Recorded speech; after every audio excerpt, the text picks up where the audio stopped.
નમસ્કાર. આકાશવાણી અમદાવાદ વડોદરા પ્રાદેશિક સમાચાર અનિલ પટેલ વાંચે છે. મુખ્ય સમાચાર. વાવ વિધાનસભા બેઠકની પેટા ચૂંટણીમાં ભાજપના ઉમેદવાર સ્વરૂપજી ઠાકોરનો 2442 મતથી વિજય.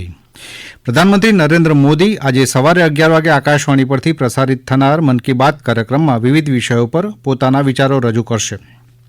મુખ્યમંત્રી ભૂપેન્દ્ર પટેલે ચિંતન શિબિરમાં ઉચ્ચ સરકારી અધિકારીઓને અસરકારક ભૂમિકા નિભાવવા ટકોર કરી. છેલ્લા 2 વર્ષમાં પાટણની પ્રસિદ્ધ રાણીની વાવની 5 લાખથી વધુ લોકોએ મુલાકાત લીધી. રાજ્યના મોટાભાગના શહેરોના લઘુત્તમ તાપમાનમાં 2 થી 3 ડિગ્રીનો ઘટાડો, નલિયામાં 12.2 ડિગ્રી તાપમાન નોંધાયું અને રાજકોટમાં આજથી રાષ્ટ્રીય કક્ષાની તરણ સ્પર્ધાનો પ્રારંભ થશે. સમાચાર વિગતવાર.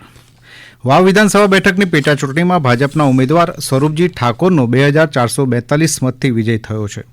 સ્વરૂપજી ઠાકોરને 92176 અને કોંગ્રેસના ગુલાબસિંહ રાજપૂતને 79734 તેમજ ભાજપના બળવાખોર અપક્ષ ઉમેદવાર માવજી પટેલને 27195 મત મળ્યા હતા.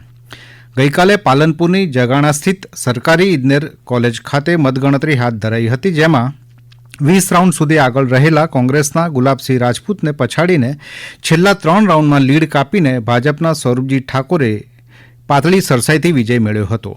આ સાથે વાવ વિધાનસભા બેઠક ભાજપે કોંગ્રેસ પાસેથી આંચકી લીધી છે. ગુજરાત વિધાનસભામાં ભાજપનું સંખ્યાબળ વધીને હવે 162 થયું છે. દરમિયાન રાજ્યમાં અનેક સ્થળોએ વાવ વિધાનસભા બેઠક અને મહારાષ્ટ્રમાં ભારતીય જનતા પાર્ટીની પ્રચંડ જીતની ઉજવણી કરવામાં આવી હતી. પાટણ ખાતે બગવાડા દરવાજા ચોકમાં ગઈકાલે સાંજે ભારતીય જનતા પાર્ટી દ્વારા આતશબાજીનો કાર્યક્રમ યોજવામાં આવ્યો હતો, જેમાં પાટણ જિલ્લા ભાજપ પ્રમુખ ડોક્ટર દશરથજી ઠાકુરના નેતૃત્વમાં આયોજિત કાર્યક્રમમાં પક્ષના હોદ્દેદારો ઉપસ્થિત રહ્યા હતા. ભાવનગરના અમારા પ્રતિનિધિ જણાવે છે કે ગઈકાલે સાંજે શહેર ભાજપ અધ્યક્ષ અભયસિંહ ચૌહાણની અધ્યક્ષતામાં શહેર ભાજપ સંગઠન દ્વારા ઘોઘા ગેટ ખાતે ફટાકડા ફોડીને તેમજ એકબીજાને મોં મીઠું કરાવીને વિજયને વધાવી લેવામાં આવ્યો હતો. દીવના ભાજપ કાર્યાલય ખાતે પણ ભાજપના હોદ્દેદારો અને ચૂંટાયેલા પ્રતિનિધિઓએ ફટાકડા ફોડીને વિજયની ભવ્ય ઉજવણી કરી હતી. પ્રધાનમંત્રી નરેન્દ્ર મોદી આજે સવારે 11 વાગે આકાશવાણી પરથી પ્રસારિત થનાર મન કી બાત કાર્યક્રમમાં વિવિધ વિષયો પર પોતાના વિચારો રજૂ કરશે. હિન્દીમાં મન કી બાતના પ્રસારણ બાદ ગુજરાતીમાં તેનો ભાવાનુવાદ પ્રસારિત કરાશે.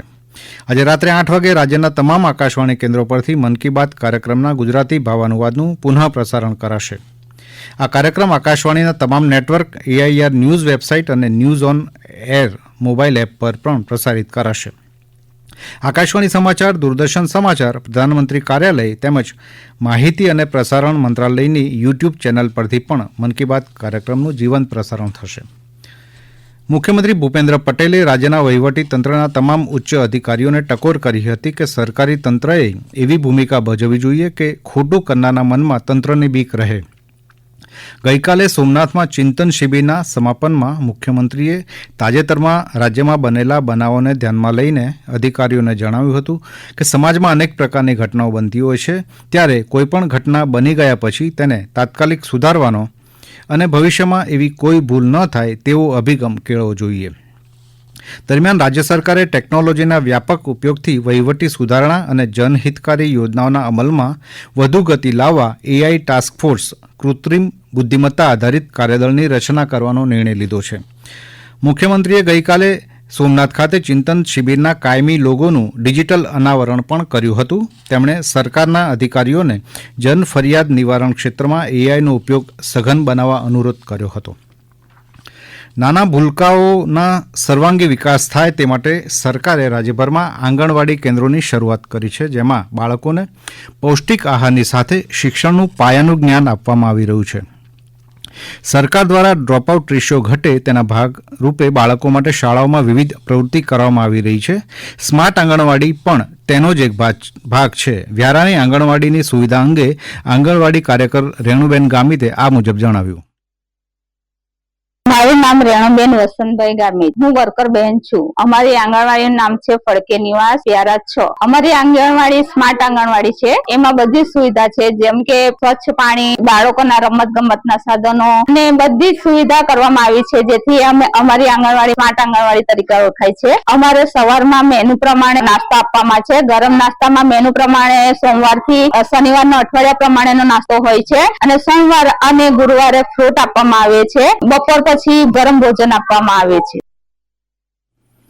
આ સમાચાર આપ આકાશવાણીના અમદાવાદ વડોદરા કેન્દ્ર પરથી સાંભળી રહ્યા છો.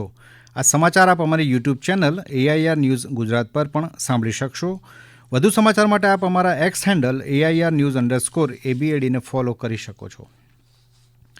છેલ્લા 2 વર્ષમાં પાટણમાં આવેલી વર્લ્ડ હેરિટેજ સાઇટ રાણીની વાવની 5 લાખથી વધુ ભારતીયો અને 4,000થી વધુ વિદેશી સહેલાણીઓએ મુલાકાત લીધી હતી. પાટણમાં આવેલી રાણીની વાવને વર્ષ 2014માં વર્લ્ડ હેરિટેજ સાઇટમાં સ્થાન મળ્યું હતું. 19થી 25 નવેમ્બર દરમિયાન વર્લ્ડ હેરિટેજ સપ્તાહની ઉજવણી ચાલી રહી છે, ત્યારે રાણીની વાવ પ્રવાસીઓ માટે આકર્ષણનું કેન્દ્ર બન્યું છે. યુનેસ્કો દ્વારા વર્લ્ડ હેરિટેજ સાઇટમાં સમાવેશ અને કેન્દ્ર સરકાર દ્વારા ₹100ની ચલણી નોટ પર રાણીની વાવના ચિત્રને અંકિત કરવામાં આવ્યું છે, જેને પરિણામે સમગ્ર વર્ષ દરમિયાન મોટી સંખ્યામાં દેશ વિદેશના પ્રવાસીઓ આ અદ્ભુત વાવને નિહાળવા ઉમટી રહ્યા છે. રાણીની વાવની અદ્ભુત કળા અને કોતરણીથી પ્રવાસીઓ ખૂબ અભિભૂત થાય છે. ઉલ્લેખનીય છે કે રાણીની વાવ પાટણ શહેરથી 2 કિલોમીટરના અંતરે સરસ્વતી નદીના તટ પર આવેલી છે. સોલંકી વંશના પ્રતાપી શાસક ભીમદેવ પ્રથમની પત્ની રાણી ઉદયમતીએ તેમના પતિની યાદમાં આ વાવનું નિર્માણ કરાવ્યું હતું. ઉત્તર ભારતમાં પડી રહેલા સૂકા અને ઠંડા પવનોને કારણે સમગ્ર રાજ્યમાં મોડી રાતથી પરોઢ સુધી ભારે ઠંડીનો અહેસાસ થઈ રહ્યો છે. શનિવારે મોસમમાં પ્રથમવાર નલિયામાં 12.2 ડિગ્રી સેલ્સિયસ લઘુત્તમ તાપમાન નોંધાયું હતું. રાજ્યના મોટાભાગના શહેરોના લઘુત્તમ તાપમાનમાં 2 થી 3 ડિગ્રી જેટલો ઘટાડો નોંધાયો હતો. છેલ્લા 24 કલાકમાં ડીસામાં 14.1, કંડલામાં 12.2, પોરબંદરમાં 14.5, ભાવનગરમાં 16.9 તથા કેશોદ અને સુરેન્દ્રનગરમાં 16 ડિગ્રી લઘુત્તમ તાપમાન નોંધાયું હતું. અમદાવાદ અને ગાંધીનગરમાં લઘુત્તમ 16 ડિગ્રી તાપમાન રહ્યું હતું. જો કે બપોરે તાપમાનનો પારો 30 ડિગ્રીથી ઉપર રહેતો હોવાથી દિવસે ગરમીનો અનુભવ થઈ રહ્યો છે. હવામાન વિભાગની આગાહી પ્રમાણે આગામી 24 કલાકમાં અમદાવાદમાં લઘુત્તમ તાપમાન 15 ડિગ્રીથી નીચે જવાની શક્યતા છે. રાજકોટના સરદાર પટેલ સ્નાનાગર ખાતે આજથી રાષ્ટ્રીય કક્ષાની તરણ સ્પર્ધાનો પ્રારંભ થશે, જેમાં 3500 જેટલા સ્પર્ધકો ભાગ લેશે. રાજકોટ ખાતે school game federation of India, sports authority of Gujarat અને સ્વિમિંગ એસોસિએશન દ્વારા આયોજિત રાષ્ટ્રીય કક્ષાની અખિલ ભારતીય શાળાકીય સ્વિમિંગ સ્પર્ધામાં 14, 17 અને 19 વર્ષથી ઓછી વયની કેટેગરીમાં શાળા અને કોલેજના વિદ્યાર્થીઓ સ્વિમિંગ તેમજ ડાઇવિંગની સ્પર્ધામાં ભાગ લેશે. રાષ્ટ્રીય કક્ષાની તરણ સ્પર્ધામાં વિવિધ 17 ઇવેન્ટનું આયોજન કરવામાં આવ્યું છે, જેમાં દેશભરમાંથી 45 એકમના 3,500 જેટલા સ્પર્ધકોનું રાજકોટ ખાતે આગમન થયું છે. ગુજરાત સરકારે આદિજાતિ વિસ્તારો તેમજ બિન આદિજાતિ વિસ્તારોમાં કુલ 8 નવી કોલેજોને મંજૂરી આપી છે, જેમાં બનાસકાંઠા, તાપી, દાહોદ, ડાંગ, કચ્છ, આણંદ અને અમરેલીનો સમાવેશ થાય છે. ડાંગના સુબીર ખાતે રાજ્ય સરકારના શિક્ષણ વિભાગે વધુ એક વિનયન કોલેજને મંજૂરી આપતા વિધાનસભામાં નાયબ મુખ્ય દંડક તેમજ ધારાસભ્ય વિજય પટેલે રાજ્ય સરકારનો આભાર વ્યક્ત કરતા જણાવ્યું હતું કે આ કોલેજ શરૂ થવાથી ડાંગ જિલ્લાના છેવાડાના વિદ્યાર્થીઓને હવે શિક્ષણ માટે દૂર નહીં જવું પડે. અમદાવાદ જિલ્લાના બાગાયતદાર ખેડૂતો માટે આઈ ખેડૂત પોર્ટલ ખુલ્લું મૂકવામાં આવ્યું છે, જેમાં ચાલુ નાણાકીય વર્ષ માટે બાગાયત ખાતા દ્વારા વિવિધ સહાયો માટે અરજી કરવા, સહાય ઘટકોમાં યોજનાઓના લાભ મેળવવા 20 ડિસેમ્બર સુધી આઈ ખેડૂત પોર્ટલ www.ikhedut.gujarat.gov.in પરથી ઓનલાઈન અરજી કરવાની રહેશે. જે બાગાયતદાર ખેડૂતો આ યોજનાઓનો લાભ લેવા માંગતા હોય તેઓ પોતાના ગામના ગ્રામ સેન્ટર કે કોઈ ખાનગી ઇન્ટરનેટ માધ્યમ દ્વારા ઓનલાઈન અરજી કરી શકે છે. અંતમાં મુખ્ય સમાચાર. વાવ વિધાનસભા બેઠકની પેટાચૂંટણીમાં ભાજપના ઉમેદવાર સ્વરૂપજી ઠાકોરનો 2442 મતથી વિજય. પ્રધાનમંત્રી મોદી આજે સવારે 11 વાગે આકાશવાણી પરથી પ્રસારિત થનાર મન કી બાત કાર્યક્રમમાં વિવિધ વિષયો પર પોતાના વિચારો રજૂ કરશે. મુખ્યમંત્રી ભૂપેન્દ્ર પટેલે ચિંતન શિબિરમાં ઉચ્ચ સરકારી અધિકારીઓને અસરકારક ભૂમિકા નિભાવવા ટકોર કરી. છેલ્લા 2 વર્ષમાં પાટણની પ્રસિદ્ધ રાણીની વાવની 5 લાખથી વધુ લોકોએ મુલાકાત લીધી. રાજ્યના મોટાભાગના શહેરોના લઘુત્તમ તાપમાનમાં 2 થી 3 ડિગ્રીનો ઘટાડો, નલિયામાં 12.2 ડિગ્રી તાપમાન અને રાજકોટમાં આજથી રાષ્ટ્રીય કક્ષાની તરણ સ્પર્ધાનો પ્રારંભ થશે. આકાશવાણીના અમદાવાદ વડોદરા કેન્દ્ર પરથી પ્રાદેશિક સમાચાર પૂરા થાય. નમસ્કાર.